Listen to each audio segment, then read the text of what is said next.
Сәлем! Бүгінгі өтетін тақырыбымыз сізге қандай көмек керек? Бүгінгі сабағымызда өзге адамнан көмек сұраған кезде қолданатын фразаларды үйренетін боламыз.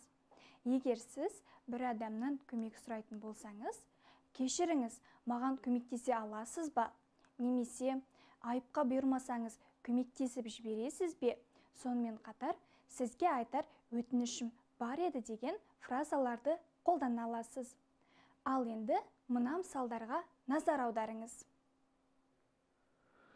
Балалар, маған жолдан өтуге көмектесіп жібересіңдер ме?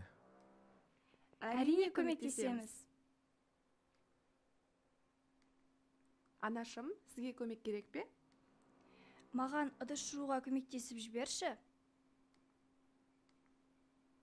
Қайырлы күн, сізге қандай көмек көрсете аламын? Мен банктік есепшот ашқым келеді. Анашым, маған үй тапсырмасын орындауға көмектесіңізші? Әрине, қызым. Қош келдіңіз, сізге қандай көмек көрсете аламын? Мен көк түсті аяқ киім іздеп жүрмін.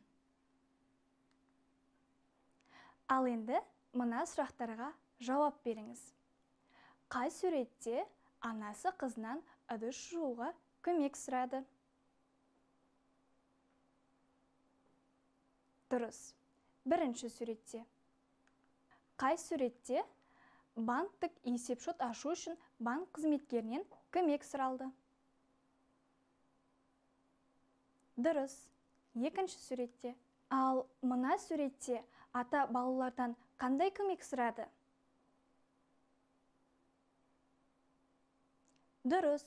Жолдан өткізіп жіберу үшін көмек сұрады. Осымен сабағымыз аяқталды. Сау бол!